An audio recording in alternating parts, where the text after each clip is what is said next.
If you decide to try this at home, please use proper candle making safety and proper burning safety. Use common sense. Please do not do anything that would create a fire hazard. Normally I think all of this is sort of an unsaid, but nowadays YouTube usually wants us to say it anyway, and no matter what you do, just cover all my bases. It's always a potential fire hazard, especially if you're not using fire safety or proper fire safety. Any candle, anywhere, anytime, even with proper fire safety, always has a potential fire hazard because guess what? It's literally fire.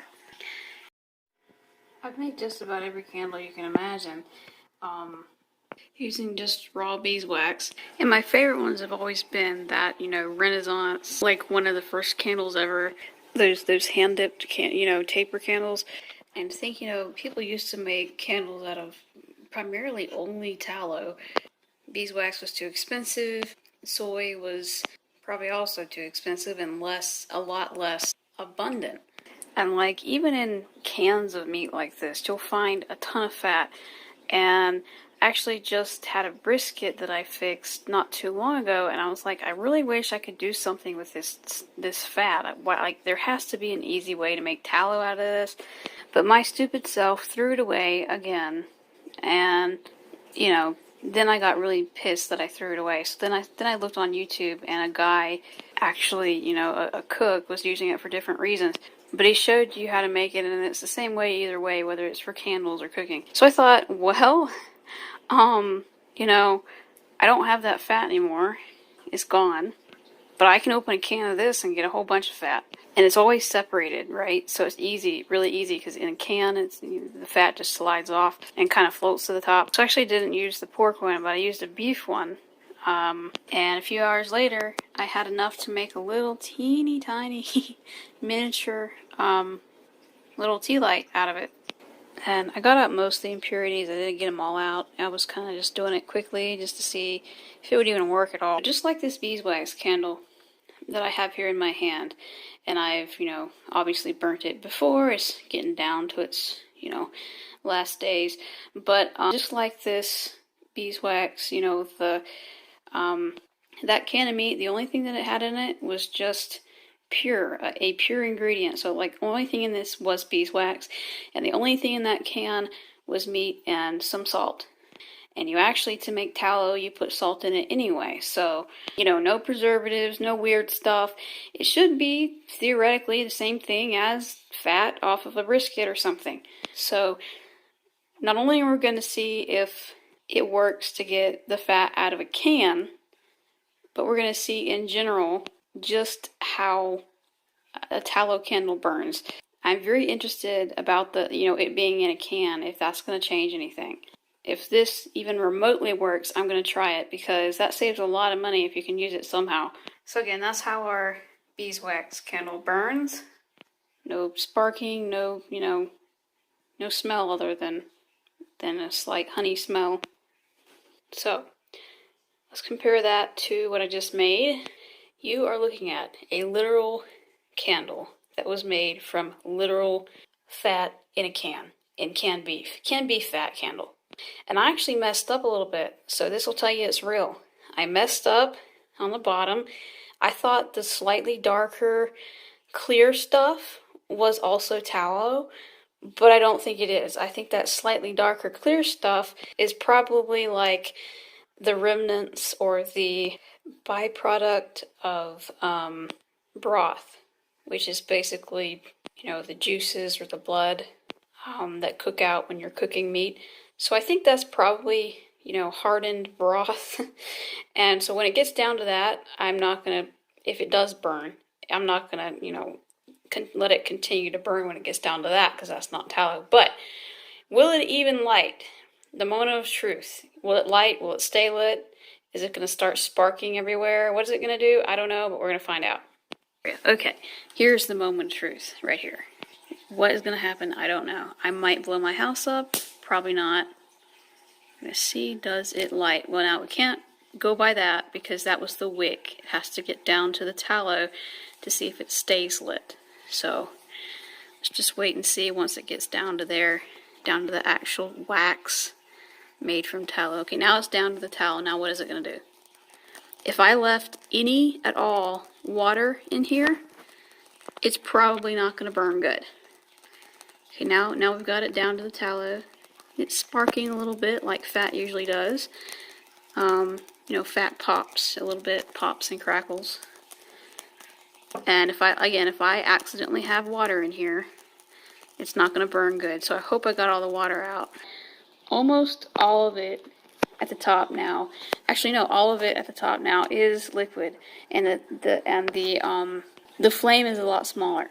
So that can put a much bigger wick, and that wick, since it's bigger, we'll be able to keep up with the amount of liquid that's there. Right now it's just such a tiny little wick, and it's not stuck enough liquid to make a big flame. So I just reheated the tallow, and I just got most of those impurities out from the bottom, and I just put a much bigger wick in there. This wick actually burns, you know, for my biggest candles. That's the same wick that I use. So that ought to do, in theory, that ought to be able to do the job. So the faster it melts, the faster it soaks stuff up through the wick, and the bigger wick that you need. I don't know what I'm doing, but to me it looks like pure tallow. To me right there, that doesn't look like it has any water in it. So let's let this dry and harden, and then we'll light it and see what happens. I do know that the fat from a can is a lot softer in nature than the fat you get off of a cut of beef or a cut of pork or whatever. So in theory, if it never hardens to the degree that that fat would be off of a steak or something, then potentially I could use the smaller wick on the fat that wasn't from the can, because that fat is harder and therefore takes longer to start to turn into a liquid, and it's not being sucked up the wick at such a fast rate. So that may end up being partially due to the fact that it was from the can, and I may find out later that there's no difference. So it's almost solid now, but I'm going to wait until a little longer just to make sure it's completely, as hard as it possibly can get. And I've got most of those impurities out of the bottom that I had before. Yeah, it's making for a smaller, amount of wax in there, but that'll still be enough tallow to do the experiment with. And of course, I'm going to cut that top off once it's completely hardened. So, I think that's what our biggest problem was. Is that it's just even after it being completely dried, it just is a lot softer than tallow, or even just raw fat from a slab of meat. So, being canned like this, that raw fat itself is probably, I don't know, 5 to 10 times softer than the fat from a slab of meat. Then you turn it into this tallow, and because it is so soft from the can, it just melts almost immediately, right? So the exciting news is that since I put this really thick wick in there, we're having absolutely no problem with it staying lit, or the flame being too small. And that's got some really nice steady flame. So it works. I mean, this is a candle made from fat out of a can. Canned beef, fat, tallow candle. Look at that. You can tell, compared to the beeswax, it is, if you can hear that, I'll shut up. So I don't know if you can hear that, but it is like sizzling a little bit, but it's not popping out of control. I mean, it's not like what I expected, where it would like pop way out over here, and get the table all messy. It's not. It's just kind of doing its thing. How cool is that canned fat tallow candle? So now all that's left to do is put it in this little candle holder and enjoy it and watch it burn. So it actually does not smell that bad at all. It just, if you stick your nose right over it, I've heard a rumor, probably an old wives' tale, that it smells horrible.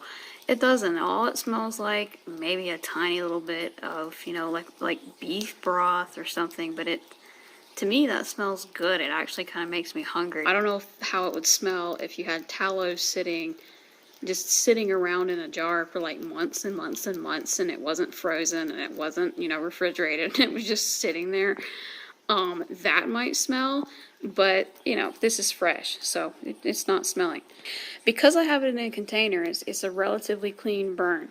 If I had it as, especially this because it's softer, you know, than something, like I said, that's not in a can, I could not, I tell you right now, it's too soft. I could not do this in a taper candle because it would just like drip and drip like crazy. But I might be able to do taper with one that's, you know, cut off a slab of meat instead of in a can. So stay tuned for that video because I will be doing one. Next time I get a slab of meat that's got enough fat on it, I will do one to compare the two. And to be honest, now that I know it works, just to have some tallow candles. That is too cool. I can't get over that. Not only is it fat, but it's fat from a can. I feel so, like, super resourceful.